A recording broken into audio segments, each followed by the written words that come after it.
Eh bien, bonjour à toutes et à tous, c'est Météo37, j'espère que vous allez bien en tout cas.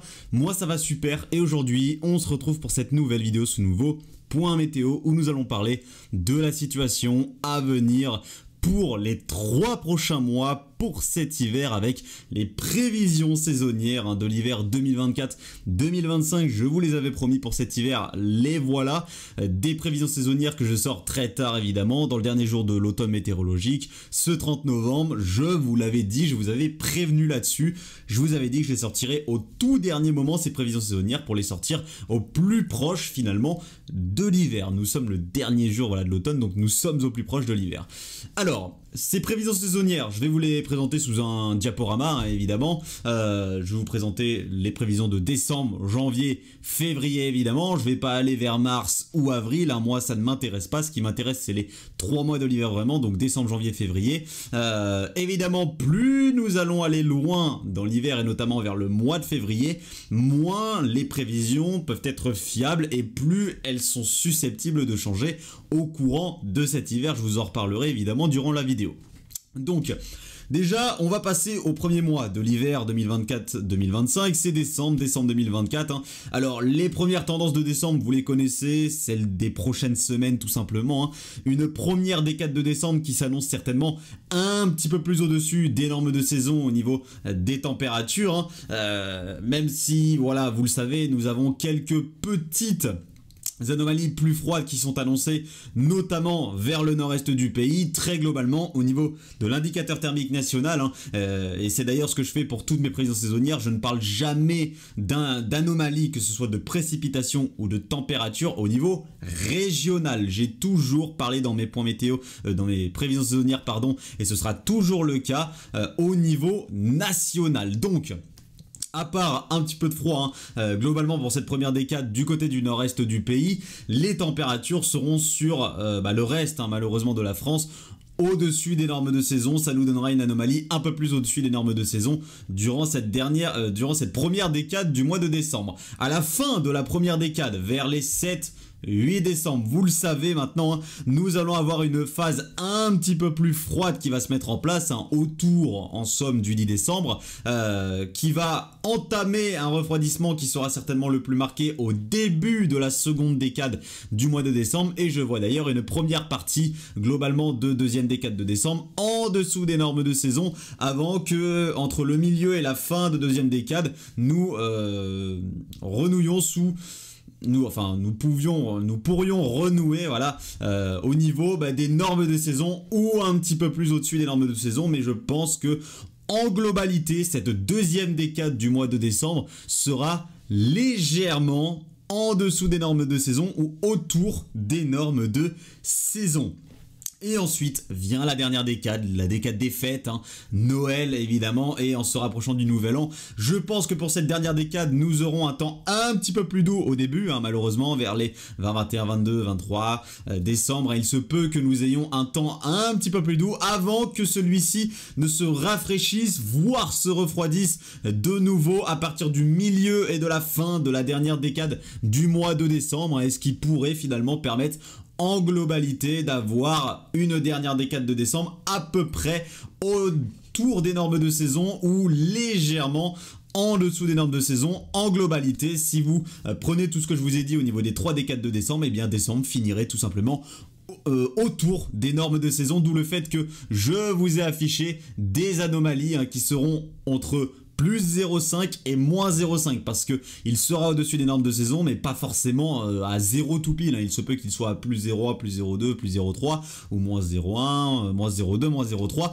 En tout cas, en globalité, il sera certainement autour des normes de saison. Vous voyez que si on fait une moyenne pour le mois de décembre 2024 au niveau de mes prévisions, c'est 0, c'est tout pile les normes de saison. Mais par contre, au niveau des précipitations, le mois de décembre sera certainement un mois plus sec que la norme sous malheureusement influence anticyclonique. Il se peut que l'anticyclone souvent présent du côté de l'Atlantique vienne nous influencer un petit peu, vienne nous influencer de manière assez récurrente durant ce mois de décembre et permettre malheureusement très peu de précipitations. Je vois pas de flux océanique, de conditions vraiment favorables à un vrai retour d'une grosse humidité durant le mois de décembre 2024. Donc pour moi, ce mois de décembre, sous cette influence l'influence assez récurrente de l'anticyclone sera déficitaire entre -10 et -30%, une moyenne évidemment de -20% pour ce mois de décembre 2024. Donc un début d'hiver finalement qui ne sera pas très excédentaire pour moi pour ce mois de décembre, avec des températures autour des normes de saison, mais par contre qui sera assez déficitaire avec une moyenne de -20%, vous le voyez, pour ce premier mois de l'hiver. Donc ensuite on passe à janvier. Janvier est un mois qui est assez difficile à prévoir, qui est assez difficile à anticiper. Déjà l'hiver en lui-même, ce qu'il faut savoir, c'est qu'il est très difficile à anticiper. On a des paramètres qui ne sont même pas encore fiable actuellement. Alors il semble qu'on se dirige au niveau de l'ENSO sur une Niña faible, mais il y a des prévisions qui restent sur quasiment des valeurs neutres et non une Niña faible. Donc on a même des divergences au niveau de la prévision de la Niña faible. Est-ce qu'elle sera là ou pas, ou est-ce qu'on va rester sur des valeurs neutres? C'est déjà très compliqué de faire des prévisions sans savoir exactement quelles valeurs nous aurons au niveau de l'ENSO. Et évidemment on a d'autres paramètres atmosphériques qui nous permettent un petit peu de faire des prévisions saisonnières qui ne sont pas très fiables, et il y en a d'autres évidemment par contre qui sont très bien cernés pour cet hiver, voilà, comme la QBO, etc. Il y a énormément de paramètres qu'il faut prendre en compte évidemment pour les prévisions saisonnières. Je vais pas vous les présenter dans celle-ci, mais sachez que évidemment je prends en compte tous ces paramètres atmosphériques pour faire mes prévisions saisonnières. Alors pour le mois de janvier 2025, on va surveiller le comportement du vortex polaire stratosphérique. Le vortex polaire stratosphérique qui pourrait être un petit peu plus chahuté, plus affaibli qu'au début de l'hiver, parce que ce qu'il faut savoir, c'est que pour ce mois de septembre, globalement, le vortex polaire stratosphérique sera fort. Heureusement, il n'y aura certainement pas de couplage avec la troposphère, donc pas de couplage destructeur. C'est ce que je vous ai dit dans le dernier post sur ma chaîne. Pas de couplage destructeur qui malheureusement permettrait une concentration trop importante du vortex polaire au niveau des latitudes polaires et qui nous enverrait soit des flux océaniques d'ouest-sud-ouest, soit des conditions anticycloniques presque tout le mois de décembre. Voilà. D'où le fait qu'on peut avoir ces petites périodes hivernales, notamment là en se rapprochant du 10 décembre.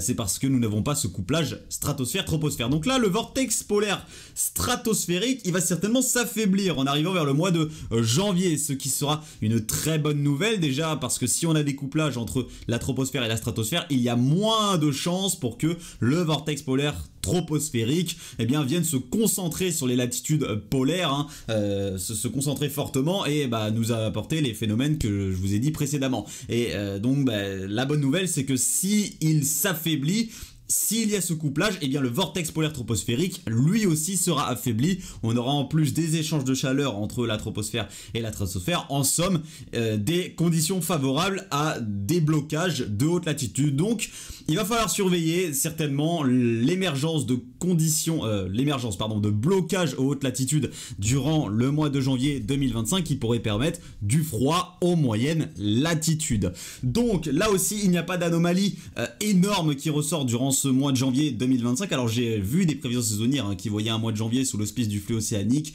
flux d'ouest ou sud-ouest avec des anomalies thermiques assez importantes. J'en voyais qui voyaient du plus 1,5, plus 2 pour le mois de janvier. Sur ce que j'ai regardé actuellement, on se dirige pas sur un mois de janvier si doux que ça, selon moi. Alors janvier pourrait être un petit peu plus doux que la norme. Là, on est sur une moyenne au niveau de mes prévisions qui tourne autour des plus 0,2 degrés. Donc, certes, autour des plus 0,1, plus 0,2. Donc certes, c'est légèrement plus doux que la norme, c'est une petite anomalie positive, mais globalement, là aussi, on tourne à peu près autour des normes de saison pour le mois de janvier, et il n'y a pas d'anomalie particulière qui ressort au niveau des précipitations. On serait entre -10 et plus 10%, donc des précipitations qui seraient autour des normes de saison. On surveille janvier. Alors janvier, il y a une petite... c'est compliqué, vraiment, les prévisions de janvier, mais il y a une petite, quand même, anomalie un petit peu plus douce qui ressort, d'où le fait qu'on est entre -0,3 et plus 0,7.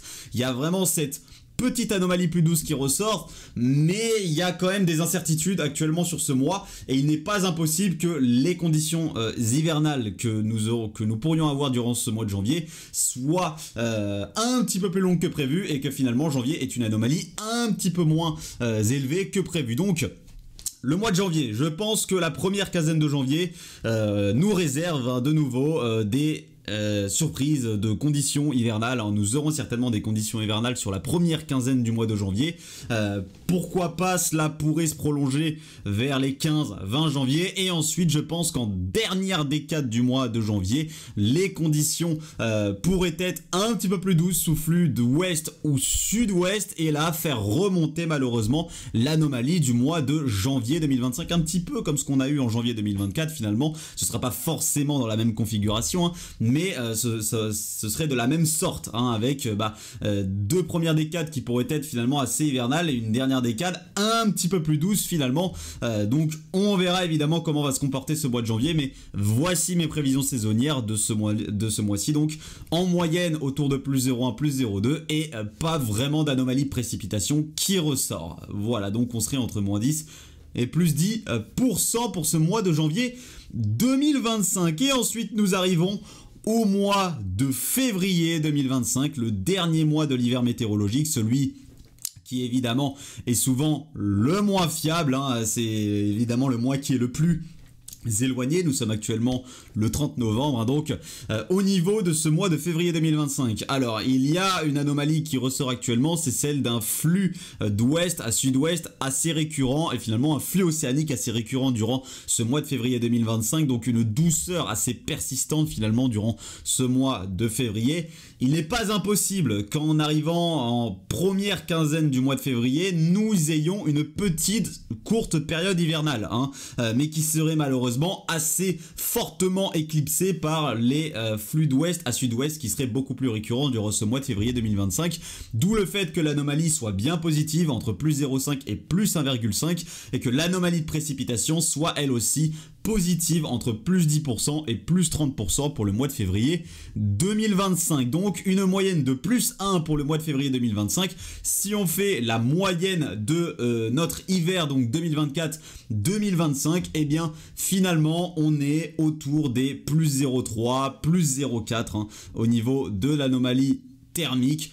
Donc un hiver 2024-2025 un petit peu plus doux que la norme, voilà, avec une anomalie un petit peu positive. Donc malheureusement, selon mes prévisions saisonnières évidemment, pas encore d'hiver sous les normes de saison ou même dans les normes de saison, puisque voilà, celui-ci finirait en moyenne autour de plus 3, plus 0,4. Donc voilà, en moyenne, on est sur un hiver un petit peu plus doux. Et au niveau des précipitations, c'est un hiver dans les normes de saison. Il n'y a pas vraiment d'anomalie de précipitation qui ressort pour cet hiver 2024-2025. Donc évidemment, cela ne veut pas dire que cet hiver sera exactement comme je le prévois dans mes prévisions saisonnières. Comme vous le savez, les prévisions saisonnières en hiver, c'est extrêmement compliqué. On a souvent d'énormes divergences entre prévisions et réalité, souvent en arrivant vers le mois de février d'ailleurs, hein, le mois de tous les extrêmes comme on l'appelle. Donc on verra bien comment cet hiver évidemment va se comporter, hein, mais moi je ne vois pas actuellement sur mes prévisions saisonnières un hiver particulièrement différent des autres. Alors il pourrait être quand même moins doux que les autres, hein, plus 0,3, plus 0,4 en moyenne, c'est bien moins doux que les derniers hivers qu'on a connus.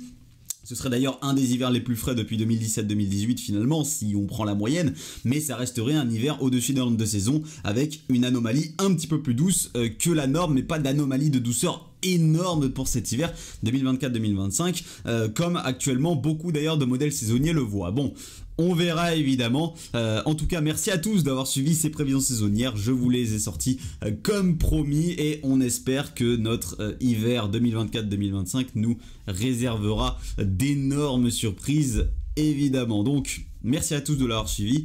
Moi, je vous retrouve certainement demain ou lundi pour un nouveau point météo cette fois-ci. C'était Météo 37. Bye tout le monde.